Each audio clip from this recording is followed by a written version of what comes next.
지금 막 눈물이 나올 수 있는 어떤 구간이 자꾸 있는데 여러분 그레이니어라는 사람은 슬픔에 대해서 어떻게 얘기할까요? 슬픔이 나를 집어삼킬 것 같다가도 어떤 순간엔 그 일이 내가 아니라 다른 사람에게 일어난 것처럼 가족 중에 형이 하늘나라로 먼저 간 나의 슬픔 그리고 식구 중에 많이 아팠었어요. 영원한 나의 숙제인 것 같아요. 이 슬픔이라는 단어. 슬픔은 저에게 베스트 프렌드라면 너무 과하게 들리실지 모르겠지만 저의 아주 친한 친구로 가슴속에 남겨두고 때로는 그레이니어를 가슴속에서 꺼낼 거며 또 때로는 심드렁하게 남의 슬픔처럼 얘기도 할 거고요. 이 말씀이 기차의 꿈인 것 같아요. 조금 약해 주인공보다는 주인공 삶에 비해서는 조금 딸리는데 내가 뭐 그레이니어지 뭐. 정말. 안녕하세요. 노가영의 인더스토리입니다. 오늘은 소설을 원작으로 한 영화 이야기를 저희가 초대석으로 할 건데요. 제게 특별하게 너무 귀한 분을 좀 모셨습니다. 개그맨 김영철님입니다. 네, 안녕하세요. 반갑습니다. 개그맨 김영철입니다. 네. 까불게 인사를 안 하게 되네요. 네. 뭔가 이제 책 이야기와 영화 이야기를 한다고 생각하니까 갑자기 더 진중해지는 것 같기도 하고요. 제가 조금 상황 설명을 하자면 영철님은 저랑 어떤 상황을 설명을 하려고요? 어떻게 상황. 만난 이야기 그렇죠. 이제 해야죠. 사람들이 궁금하죠. 네. 소개팅인가 아닐 텐데. 소개팅인가? 방송국에서 만났나? 소개팅! 이런 거 하면 안 돼요 오늘. 아까 분명히 진중하게 오늘 해야 될 것 같다고 하시더니 또 개그맨 김영철님이 당당다라당당을 할까 말까 하다가 일단은 안 했거든요. 네. 매주 저희가 그냥 영어 토론 수업을 하고 있어요. 그런데 어느 날 갑자기 저희가 주제가 AI였던 거예요. 그래서 그렇죠. 이제 그 주제에 딱 맞는 클라라와 태양이라는 책을 슬쩍 언급을 했죠. 그쵸. 이런 책도 있으니 맞아요. 했는데 덥석 무는 거예요. 그래서 저희가 실은 마침 PD님이랑 인더스토리 북토크를 좀 준비하자고 그러던 찰나여가지고 그런데 이왕 할 거면 좀 애정하는 책으로 하고 싶다. 클라라와 태양을 했다가는 맞아요. 어떤 과학적인 저의 모든 IT 실력을 총동원하더라도 한 10분이면 끝날 것 같은 거예요. 그래서 제가 F 이어서 F적인 걸로 접근을 하더라도 뭐가 좀 빨리 끝날 것 같아가지고 그래서 제가 좀 더 잘할 수 있는 분야 그쵸. 해서 몇 개 책을 이제 애정하는 책들 했더니 스톤워크. 이 책을 딱 잡아주시더라고 오늘. 이 기차의 꿈이 아카데미 시상식에서 작품상에 좀 노미네이트가 돼가지고 제가 덥석 물었죠. 그 네 권 중에서 덥석. 저는 아카데미까지 모르고 네. 책이 먼저 나왔던 걸 알고 맞아요. 했는데 이제 영화까지 있다 그래서 이제 넷플릭스에 있대요. 근데 저는 책을 먼저 본 사람 또는 영화만 본 사람 둘 다 본 사람의 얘기가 너무너무 궁금해서 그럼 제가 주말에 영화를 볼게요. 그쵸. 그래서 맞아요. 영화를 저도 이제 지난주에 봤어요. 그래서 일단은 저희가 책 이야기를 조금 먼저 해보자면 네. 근데 평소 좀 책을 되게 꾸준하게 읽으시고 저한테도 추천도 되게 많이 해주시는데 어떤 장르, 어떤 류의 책을 좋아하세요? 주로 소설이 많고 가끔 이제 뭐 중동 전쟁이랄까 뭐 인문학 쪽으로 이제 접근하기도 하고 2023년 3월 이후로 제 책에 대한 열정, 독서에 대한 사랑을 뭔가 변곡점이 있었구나. 표현해야 될 것 같은데 의사 형이랑 우리 과학 선생님, 인테리어 등등 디자인을 하시는 우리 감각적인 이 친구 3명과 독주회란 걸 만들었어요. 독서의 독이군요. 그렇죠. 주는 술주자지. 술 한잔 하면서 한 달에 한 번 만나서 이제 어떨까 하고 시작한 게 2023년 3월부터 시작해서 지금까지 하고 있고 석 달 전부터 정선희 씨가 이제 투입이 되면서 5명이 된 5명이. 독주회 모임. 근데 제가 좋아하는 그 영철님의 인터뷰 영상이 있는데 뭐라고 표현하셨냐면 나는 책을 취미로 읽는 게 아니라 일로 읽는다라는 이야기를 하셔서 제가 너무 인상적이었는데 책이 어떤 영철님한테 주는 힘? 뭐 이런 거 있을까요? 최재천 교수님께서 하신 말씀이죠. 하셨던 맞아요. 말씀이고 맞아요. 아직 만나 뵌 적은 없는데 저는 그 말이 아하 모먼트처럼 저는 이제 아하 모먼트라는 표현을 많이 써요. 무릎을 치는 순간 아하 그렇지. 취미가 독서예요. 취미가 독서라니요. 독서는 취미가 되어서 안 되고 책을 쓴 사람을 위해서라도 일처럼 읽어주세요라는 그 말이 너무 좋아서 일처럼 읽기 시작했는데 사실은 먹고 살려고도 시작했어요. 제가 라디오를 하다 보니까 어휘력이 자꾸 들통나는 느낌이 들어요. 특히 스태프들한테 매일 만나는 팀이에요. 내가 어제 뭐 하고 놀았는지 다 알 것 같은 거야. 어제 누워서 뭐 영화 보다가 자다가 이런 말도 하기 싫고 이왕이면 어제 책 보다가 잔 거야. 그거 낫지 않아요, 여러분? 아니 뭐 영화 보다가 자는 것도 뭐 취미가 될 수 있는데 활자 중독이 된 제 모습이 너무 좋을 것 같아서 그래서 먹고 살기 위해서 또 다른 어휘를 쓰기 위해서 책을 읽게 된 것도 있고 책은 사실 뭐 여러 가지로 저한테 굉장히 도움을 많이 주는 친구죠.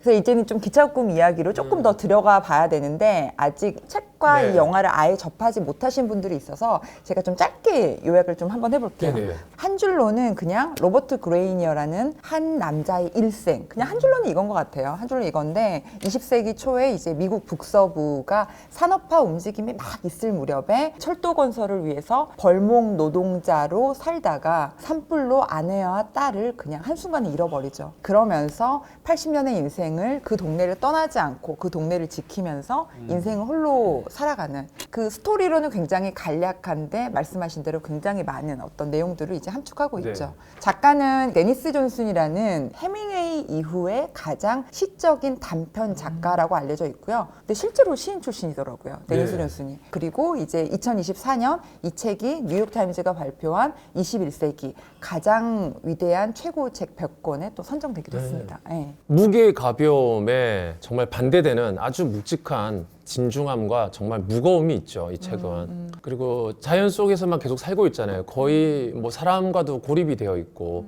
그리고 실제 뭐 기차 외에 뭐 사람하고 접촉이 있었나, 실제 생활이 어땠을까 궁금할 정도로 자연에서도 함께 있는 게 아니라 자연에서도 고립되어 있는 듯한 느낌. 솔직히 저는 좀 부끄러운 이야기를 하자면 이 책이 9개 에피소드로 구성되어 있거든요. 근데 에피소드 4장까지 읽고 책을 덮었어요. 그러니까 읽다가 그냥 끝까지 못 읽고 그냥 바로 넷플릭스 플레이 버튼을 눌러버린 거야. 그러니까 이게 실은 넷플에 있다는 걸 안다는 거가 굉장히 유혹이더라고요. 보니까. 그래서 이제 그렇게 영화를 다 보고 책을 처음부터 다시 시작한 케이스여서 솔직히 말씀드리면 쉽게 후루룩 읽을 수 있는 책은 아니에요. 왜냐하면 이 시적인 문장들을 구사하는 작가들의 문학을 번역하면 지나치게 아름다워. 그런데 또 한편으로는 지나치게 수사적인 표현이 굉장히 많거든요. 그렇다 보니까 실은 제가 아마 사장에서 좀 멈추지 않았을까라는 생각이 들고 데니스 존슨이라는 이 작가의 무게감 때문에 번역가가 자유롭지 않았을 수 있겠다. 그렇다 보면 오히려 한국 독자들한테 조금 딱딱하게 느껴지지 않았을까라는 생각을 제가 잠깐 했었어요. 혹시라도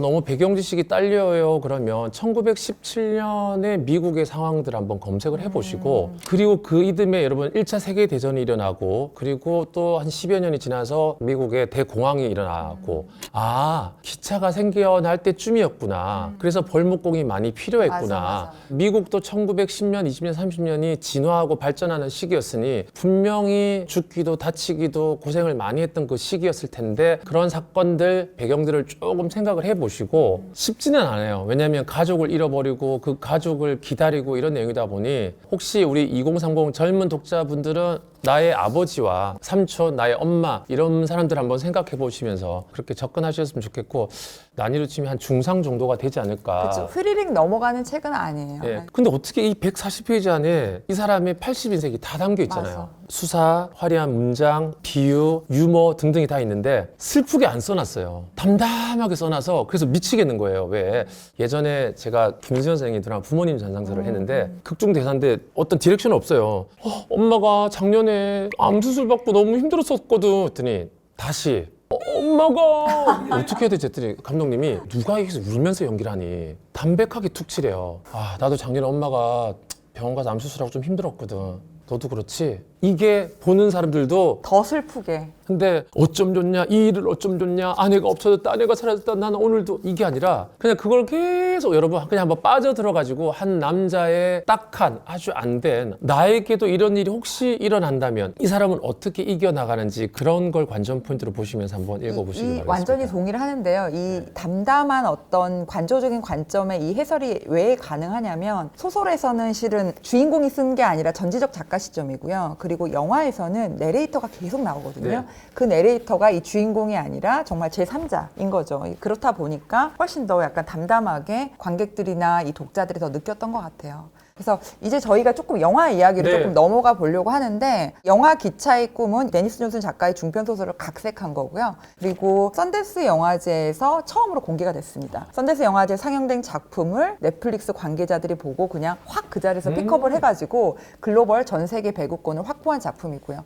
그리고 이제 아카데미 시상식에서 가장 영예인 작품상을 포함해서 각색, 촬영, 주제가상까지 4개 부분에 노미네이트가 되었습니다. 그래서 좀 질문하고 싶은 네. 게 글자가 영상으로 됐을 때 상상하게 되는 것들이 있잖아요. 그렇죠. 그러니까 뭐 벌목 현장이라든지 그 대자연의 어떤 풍경이라든지 그리고 화재가 난 뒤에 그 마을의 어떤 황량함 약간 이런 것들을 이제 영상으로 이렇게 마주한 건데 좀 어떠셨어요? 책을 읽고 먹먹하게 며칠을 보내다가 토요일 저녁에 술을 좀 마셨습니다. 이 책 때문에요? 일요일 날 이 영화를 보려면은 상쾌하고 기분이 업돼 있는 느낌보다 좀 뭔가 좀 가라앉아서 침잠한 상태로 정말 F시군요. 이 감정을 진짜. 이어가야 되겠다. 해서 준비를 해야 되는구나. 영화를 딱 보는데 마치 데니스 존슨 작가를 사랑하는 팬클럽이 있다면 영화 감독에게는 안티가 될 것 같은 영화를 보는데 너무 실망이 아니라 너무 깜짝 놀란 게 자 여러분 책은 색깔로 따지면 회색이에요. 정말 우중충해서 그냥 그런 책을 보다가 영화를 보는데 영화가 여러분 너무 컬러풀해요. 1920, 30년도에 석양은 또 왜 이렇게 예뻐? 그리고 글래디스가 너무 예뻐요. 여주인공이 동의.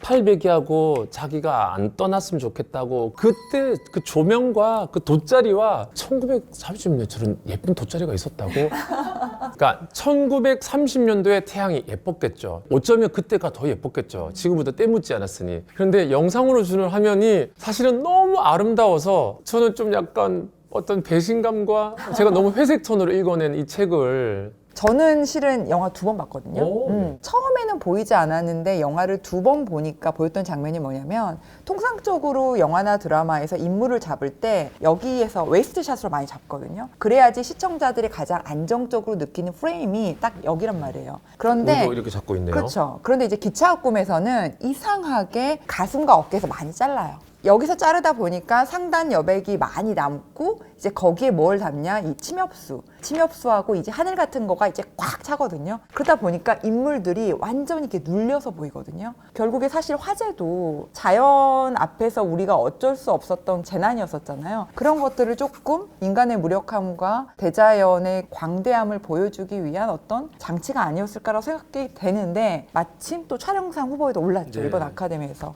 그리고 또 두 번째는 이 영상의 묘미라는 걸 말씀드리고 싶은데 텍스트로는 500년 된 가뭄비 나무, 500년 된 침엽수를 저희가 상상하기 되게 힘들잖아요. 그런가 보다 정도인 건데 영철이 아마 기억하실 것 같은데 영화에서 보면 나무의 원통 지름에 성인 남자가 누워있는 인서트 장면이 있거든요. 그걸 보고 저희가 상상할 수 있었던 것 같아요. 이게 500년 된 침엽수의 장엄함이구나라는 거가 글자로선 잘 느껴지지 않았었던 영상의 효율성? 그렇게 좀 쉽게 네네네네. 이해했던 것 같아요. 근데 저는 원작보다 더 나았던 아직 영화가 없었어요. 네, 이 책 속에 그거 나온 거 아시죠? 부정교합이라서 늘 음식을 제대로 못 씹어서 늘 살이 찌지 않는 상태에서 늘 마른 상태로 평생을 그렇게 살았잖아요. 그 장면 영상에 나오잖아요. 왜 다쳤는지. 나오는데 그렇게 너무 바차가 안 말랐잖아요. 건장하죠?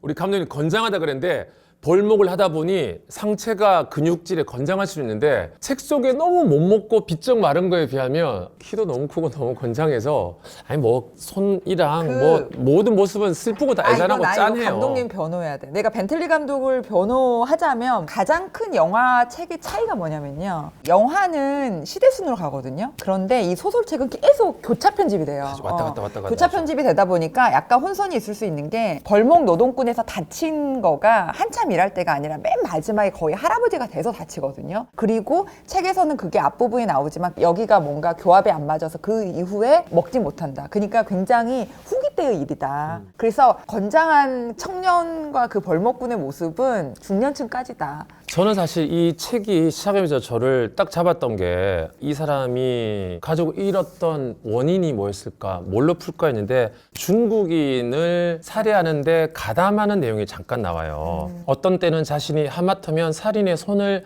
보탤 뻔했던 그 중국인 철도 인부도 생각이 났다. 그럴 때면 꼼짝도 할 수 없었다. 그 중국인이 복수를 위해 내린 저주 때문에 케이트와 글래디스가 불에 타 죽은 것이 분명했다. 아무리 봐도 벌이 너무 과한 것 같았다. 저는 이게 사실 이 책의 어떤 핵심이라고 생각해요. 형이 사고로 그렇게 됐을 때 뭐 사고가 어차피 난 거지만 모든 걸 다 원인을 찾게 되거든요.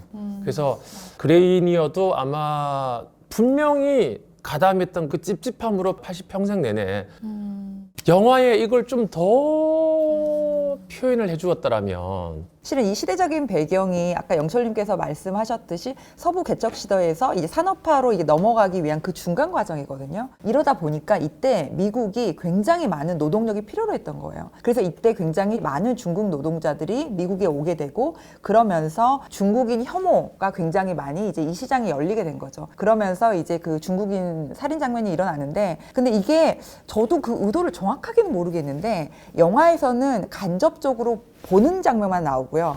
책에서는 조금 직접적으로 가담한 걸로 나오죠. 그렇죠. 그레이니어한테 평생 따라다니는 죄책감이 두 가지가 있어요. 첫 번째가 지금 영철님이 소개해 주신 이 중국인 노동자의 이 살인 장면이고 두 번째가 뭐냐면 이 책을 관통하는 주제이기도 한데 직업 자체가 벌목꾼이잖아요. 그러다 보니까 철도가 놓이고 새로운 문명이 받아들여지는 그 시대거든요. 그래서 약간 일부 평론가들이 기차흑금을 새로운 문명에 침범당하는 이야기다라고 표현하시는 분도 있어요. 그러니까 두 가지 관점인 거야. 잘 보면 소설에서도 영화에서도 복선이 끊임없이 나와요. 벌목 노동꾼들이 어떤 이야기를 하냐면 일이 끝나면 마음이 안 좋아. 영혼이 힘들어. 그리고 본인은 알아채지 못하더라도 벌목을 계속하면 내 영혼에 탈이 나는 것 같아. 이런 표현들이 계속 나거든요.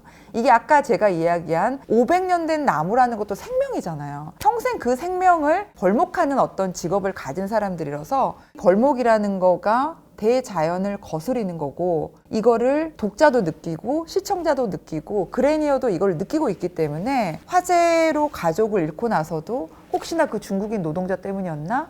아니면 내가 계속 나무를 자르고 있기 때문인 건가? 약간 이런 어떤 벌을 받을 것만 같았어 라는 표현을 이제 계속 하는 것 같아요. 영화 속에서 나무를 자르러 가는 그 순간이 무섭다라고 얘기를 하는 장면도 맞아요. 나오는데 맞아요. 뭐 저도 좀 보태자면 살아있는 나무들을 많이 괴롭힌 그 벌인가 중국인의 가담인가 그 두 가지가 뭐 핵심 키워드였고 자연을 근데 괴롭힌 죄.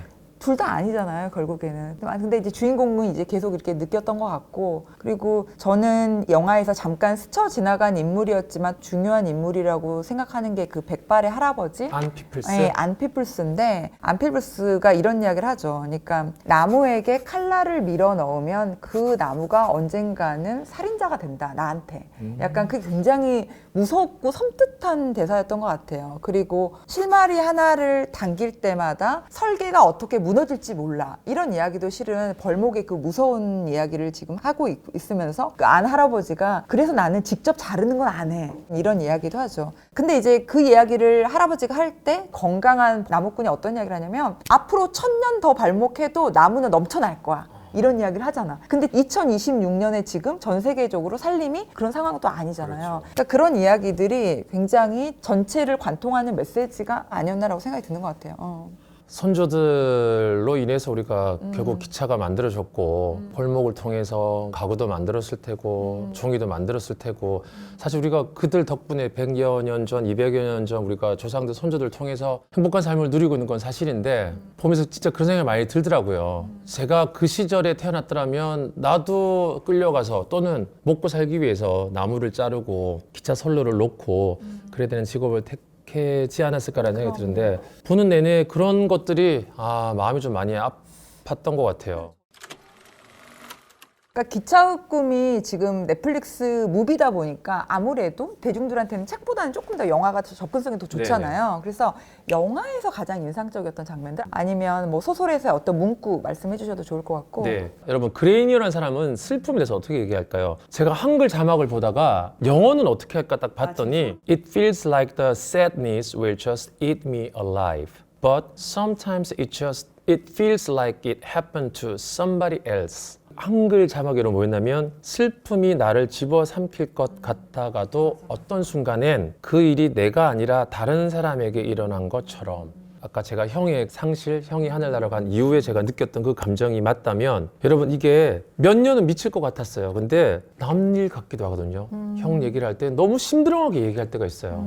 그 대사가 때론 남일처럼이라고 하는데 저는 개인적으로 굉장히 좋았던 부분이었어요. 그래서 메모를 하고 평생 죽을 때까지 잊지 않고 꺼내보고 싶은 어떤 문장 같은 거였어요. 누군가에게 혹이라도 어설픈 위안을 건넨다면 때론 그 슬픔이 너에게 극복하려고도 하지 말고 때로는 남일처럼 힘들어하는 날이 올지도 모르니 오늘은 나에게 털어내고 일단 울어내고 울고 그 슬픔을 함께 이겨내자가 아니라 그 슬픔을 함께 계속 갖고 있길 바래라고 해주고 싶은 문장이었고 책 속에는 또 이런 느낌으로 전개는 되진 않았어요. 그래서 그 문장이 그 영화의 마지막에 백미처럼 다 그 슬픔에 대해서 주인공 진짜 영철이 영화 쪽으로 넘어온 것 같지 않아요 지금? 주인공 약간 그레이니어가 연기를 사실 아까 우리가 좀 건장하다라고 했지만 연기를 너무 힘들어하게 잘해서 그 마지막 한 문장이 수십 번 하지 않았고 왜 한 번에 컷 받았을 것 같은 느낌의 연기 있잖아요. 왜 닳고 다른 막 몇 번 찍어서 이게 아니라 그냥 it feels like it happened to me sadly 서는데 그랬죠.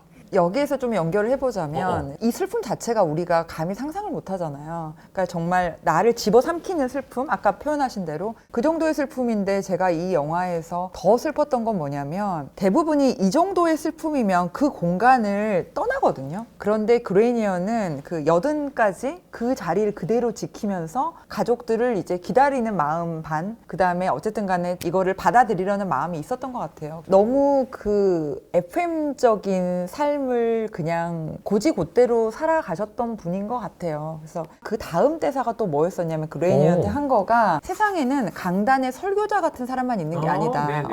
숲속의 은둔자들도 필요하다. 라는 게 그레이니한테 엄청난 정말 그 구절도 위로... 기억이 나요. 네, 그 그쵸? 구절도 좋았어요. 저도 실은 영철이랑 똑같이 약간 집착이 있어가지고 그 대사를 듣고 너무 깜짝 놀라서 넷플릭스를 바로 서브타이틀을 영어로 바꿔서 그걸 원문으로 다시 한번 봤거든요. 그러니까 설교자만 있는 게 아니라 숲속의 은둔자들도 필요하다. 이게 진짜 평생 살면서 위로가 될 것 같지 않아요, 영철님? 말하는 진짜. 사람이 있고 또 들어주는 사람이 맞아. 있고 우리 독자들이 있고 은둔자들도 있고 글을 쓰는 사람이 있고 리액션을 또 잘해주는 사람도 있고 저는 기차의 꿈이라는 제목이 아까 왜 기차의 꿈일까 했는데 사실은 트레인이라는 이 기차가 그레이니어 같아요. 본인. 네, 본인의 어, 꿈인 것 같아요.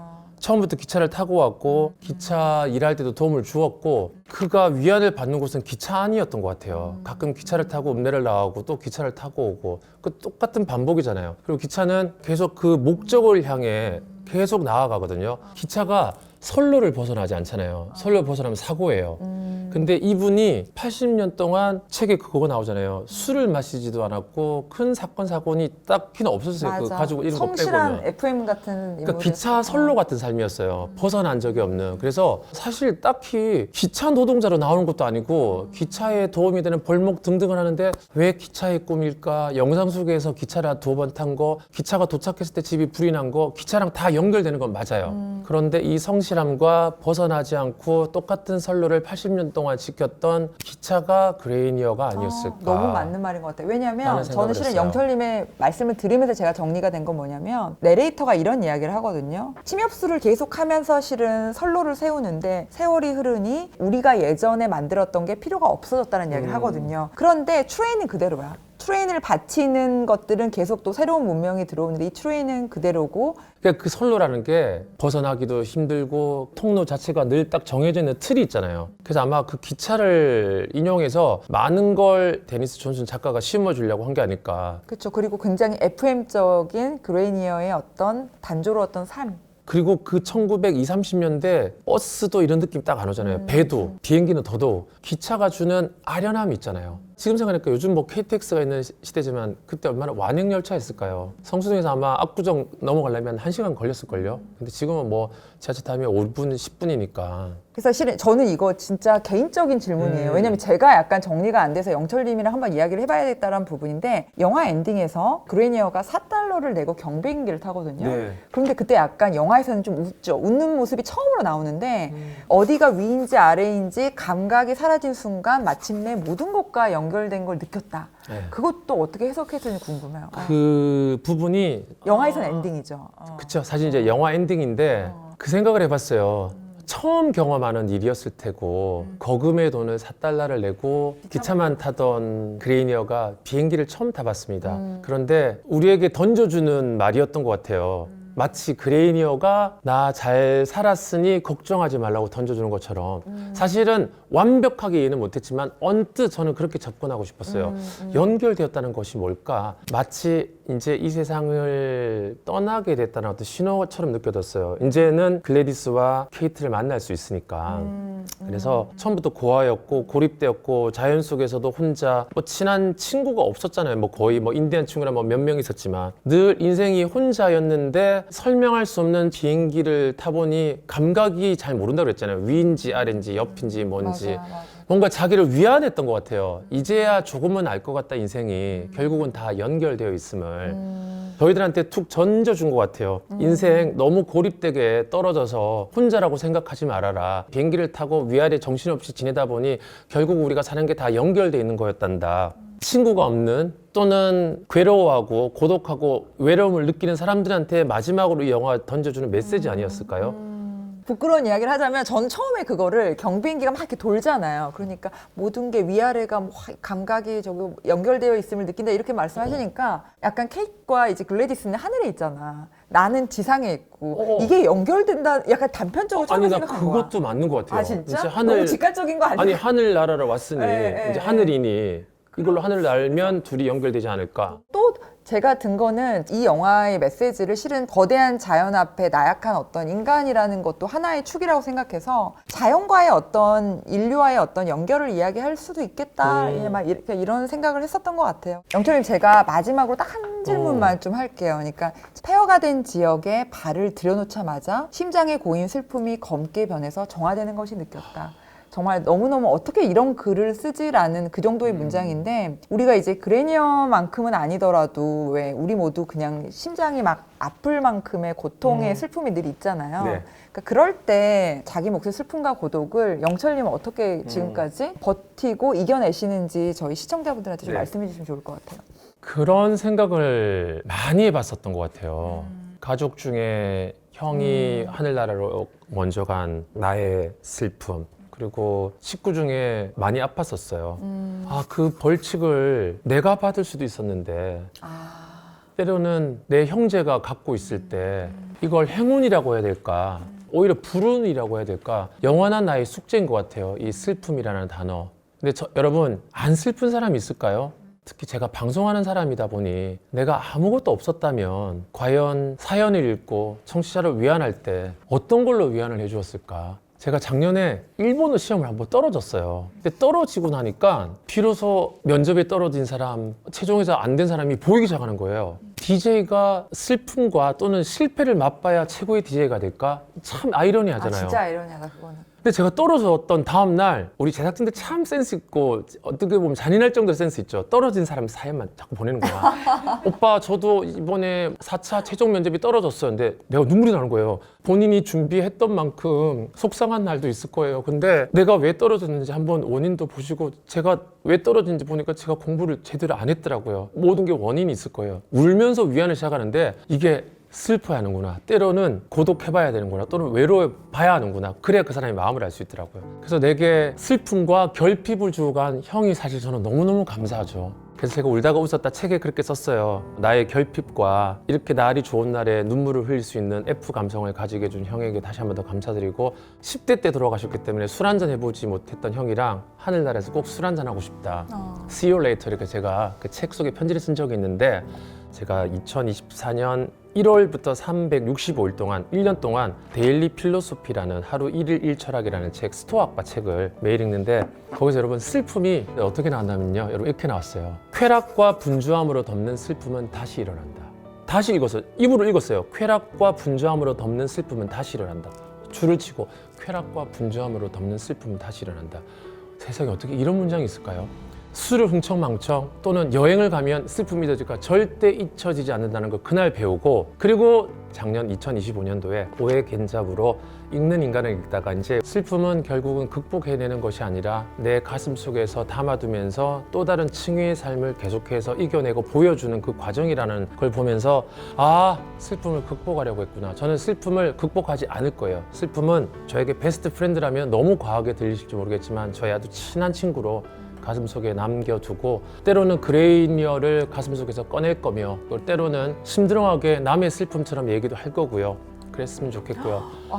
지금 막 눈물이 나올 수 있는 어떤 구간이 적고 있는데 울기도 하고 슬퍼하고 제가 진짜 슬퍼해봤기 때문에 예능에서 물색 없이 잘 웃는 것 같아요. 저는 어떤 연예인이 저한테 했던 말이 잊혀지지 않아요. 너는 늘 이렇게 밝기만 하니? 제가 그 얘기를 듣고 어떻게 할까 하다가 고2 때 부모님 이혼한 얘기부터 해드릴까요? 고3 때 형 하늘나라 간 얘기 해드릴까요? 사이즈잖아요, 그럼. 야, 씨, 뭐 이렇게 받아. 연기야. 연기, 밝은 연기. 으이구. 너무 저를 모르는 것 같아서 진짜 너는 아무 생각이 없니라고 얘기를 해서 제가 아껴두었던 얘기를 한번 했던 적이 있는데 여러분 각자의 슬픔과 양은 다를 거예요. 내가 더 크다, 누가 더 크다, 작다, 적다가 아니라 그냥 여러분 계속 슬퍼하시면서 밝게 웃으시면서 읽으시면서 마지막 딱 그 한마디만 할게요. 제가 오늘 이 자리에 오면서 행복한 이유를 알았어요. 읽기를, 생각하기를 포기하지 않으면 삶은 늘 꽉 차 있다는 생각을 오늘 하게 됐습니다. 감사합니다.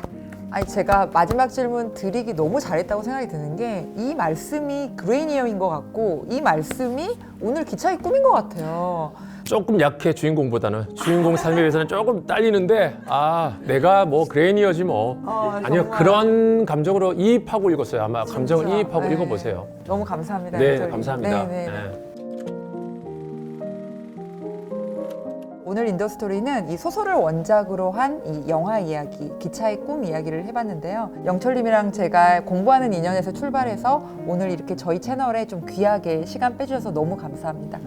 감사합니다. 네. 나 앞서잖아요. 여러분 감사합니다. 기차의 꿈 막 재밌게 읽진 않으셔도 좋으니까 심도 있게 한번 내 인생을 한번 쭉 보면서 내 꿈은 뭔지 내 마음속에 기차는 어떤 게 기차인지 생각하시면서 한번 읽어보시길 바라겠습니다. 감사합니다. 감사합니다. 네.